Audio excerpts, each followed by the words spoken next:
So here's what went down. I would not want my mother to read this. Hey guys, welcome back to my channel. It's January, also known as the most hectic month of the year for me. But before we get into January and all that that entails, let's talk about December. Did I break my reading record of most read books in 1 month, which is currently 6? No, not a chance. Not a chance.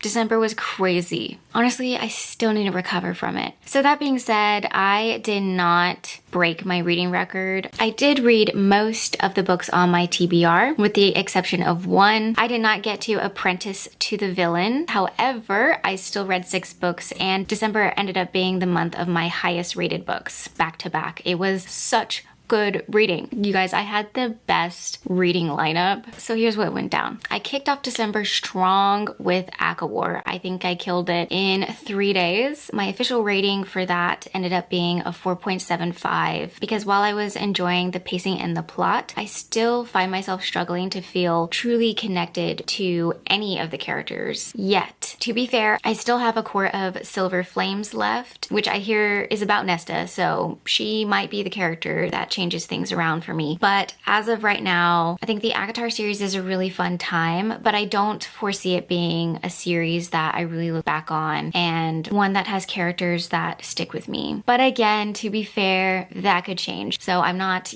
closing my mind or heart off to that possibility, but those are the thoughts and reactions that brought me to that 4.75 rating. And with ACOWAR, there wasn't much of a cliffhanger, but because A Court of Frost and Starlight was so short, I just figured, why not? Let's just stay in this world and go straight to it. So that was the next book in December that I completed, and I gave this 3 stars. It was good, but that was it. There's really not much to comment on because not a lot happened. I took this as a nice reprieve from the high stakes of the past 3 books. It really felt like a slice of life in their world. There's really not much to the plot except to maybe solidify that sense of found family between everybody. But I'm curious to see if A Court of Frost and Starlight could be seen as optional. I really feel like everything that happened in that book could be gathered through context, perhaps in the 5th book, but I could be wrong. And it's so short, you may as well just read it, but just don't expect too much out of the plot. And if you're one of the people who absolutely love and adore and treasure these characters,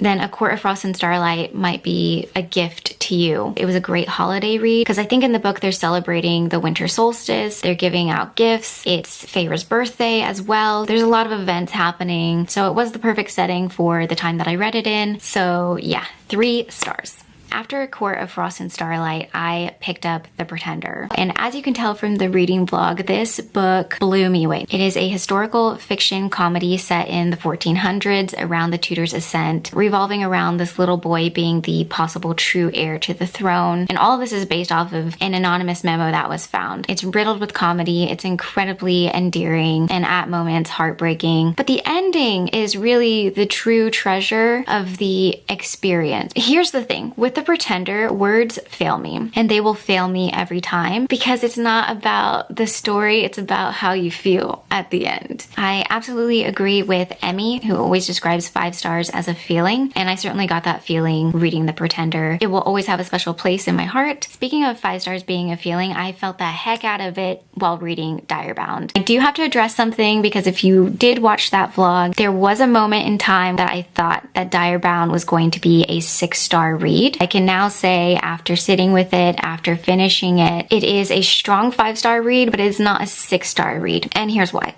I was able to predict a lot of things. However, I'll say that for however many plot twists I was able to predict, there was equally as many plot twists that I was not able to predict. So it was balanced, but I do feel like for it to be a 6-star read, I would have liked to been able to predict a lot less. And let me grab it while I'm speaking to it. Direbound was a really good time. There are aspects of it that reminded me of Fourth Wing, like going through conscription day and bonding with ancient animals and having mind connections. This has a crazy love triangle. And I'm gonna give you the warning that no one told me, because this book has a fair share amount of hype. But why is no one talking about the spice? Because this book is like 3.5 to maybe 4 chili peppers. I would not want my mother to read this.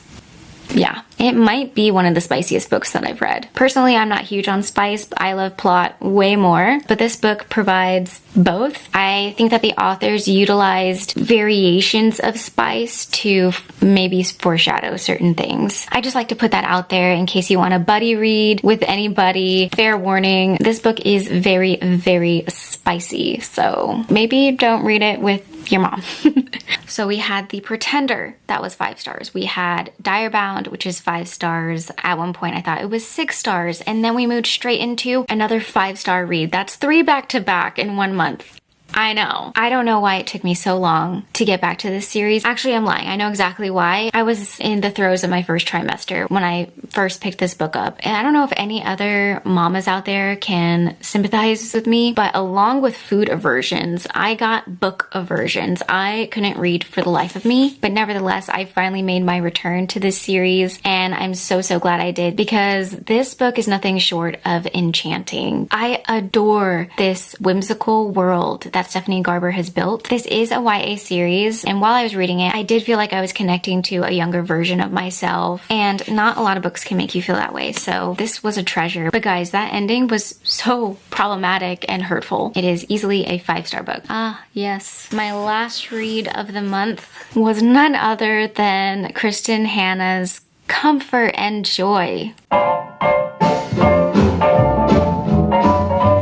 Oh god, this book, I guess I should start off by saying this book was not what I was expecting at all. I wanted a cozy holiday romance read, and this book has the drama of a Lifetime movie, the action of a Michael Bay film, and the mind games of a M. Night Shyamalan film.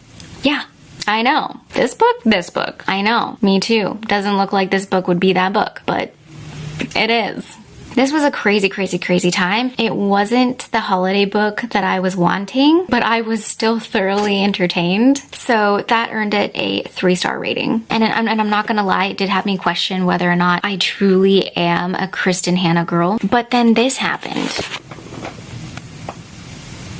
They included an excerpt of The Nightingale, which I've been on the fence about reading. It was one of those, I don't know if that book is really for me. I'll probably watch the movie. However, the first paragraph, and I'm already committed to reading The Nightingale before I watch the movie. I mean, just listen to the first paragraph. If I have learned anything in this long life of mine, it is this. In love, we find out who we want to be. In war, we find out who we are. Today's young people want to know everything about everyone. They think talking about a problem will solve it. I come from a quieter generation. We understand the value of forgetting, the lure of reinvention. Excuse me? Why would I miss out on such exquisite writing by just watching the movie? So, just like that, I am staying on the Kristen Hanna bandwagon. So, let's finally talk about January.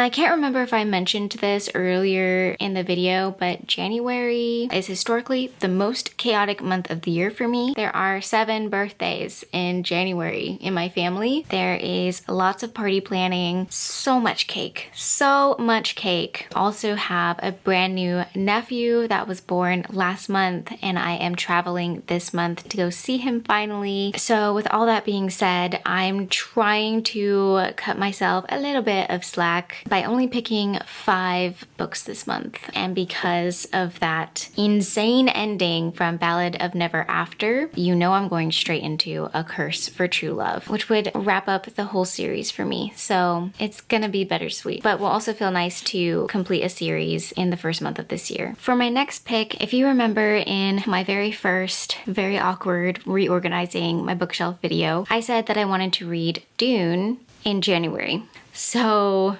we're doing it. I really want to go slow. I want to take my time. I want to annotate. I really want to exercise critical thinking while reading this. The tabs that you see here are the ones that I made last year because I originally started it last year and then just wasn't in the place mentally that I needed to be to give this book the attention it needed. So I only got 10% in and then soft DNF'd. But hey, so far January is shaping up to be the month that we revisit our soft DNF'd series and finally finally make some progress. The next book I have on my list is The Wager. I guess you could kind of count this as a blend of historical fiction and also nonfiction because it's based off of real journals from survivors of a shipwreck back in the 1700s. It's not my usual cup of tea, but my goal for reading this year is to read something outside of my comfort zone every month. So hello, The Wager. The next book is a little fun treat to myself, maybe as a palate cleanser after reading The Wager, and that would be Heartless Hunter, which I think is a YA romantasy. Ta-da, here she is. All I know about this book is that she's a witch, he's a witch hunter. That's it, that's all I know, but it's enough. I'm not anticipating any intricate world building or magic system, not to knock the book in any way because it could, I don't know, I haven't read it, but I'm honestly just hoping it's a fun, quick, easy read. The fifth book that I have on my list, that's right, we are diving headfirst into The Wheel of Time in 2026, and I'm a little intimidated, but for whatever reason, I just can't seem to get Wheel of Time off of my mind. So what better excuse to actually pick up the book and read it? Now for this book, I am expecting intricate world building and complex magic systems. I do also want to take my time with this book, although I don't think I will be annotating it. At least as of this point, I don't have any intentions. So these would be my 5 January TBR books. Now that we're in the new year, I have my personal goals set, but outside of that, as a general fun goal for the year is I want to completely redo my master bedroom and make it feel more like a space where I can enjoy my hobbies because the current setup is just not ideal. It's very ad hoc at the moment because when my second baby arrived, I transformed what used to be my office into his nursery. My husband still has his office, which he definitely needs. So he's been really sweet and has been encouraging me to transform our room into something that's more my style and can accommodate my hobbies better. So I do have a vision that I will slowly be saving for. With me, I have zero patience when it comes to redoing a space. I want to redo it all at one time. So I plan on shopping all of my pieces, getting that grand total, and then saving until I've reached that total to where I can order everything, have everything come together, and make it one big project. I did go to IKEA and browse their selection. I was hoping they would have the Billy comb set up on display because I love the way that the comb looks, but the dimensions is kind of tricky with the space that I'm working with. And I feel like it's easier for me to get an idea of whether or not it's going to work for the space if I actually see it in store. But yeah, unfortunately, they didn't have it on display. Their layout and their selection of bookshelves just kind of felt like a missed opportunity. But I think what I've finally decided on, kind of going the safe route, is just to buy another bookshelf, same size as the one behind me, and do my own corner setup. But overall, essentially, I'm planning on getting new nightstands, new bed frame, and a dresser, and a really good piece of art, which I have yet to find. So that will be my main fun project and goal for the year, and I would love to make a video all about it. I'm so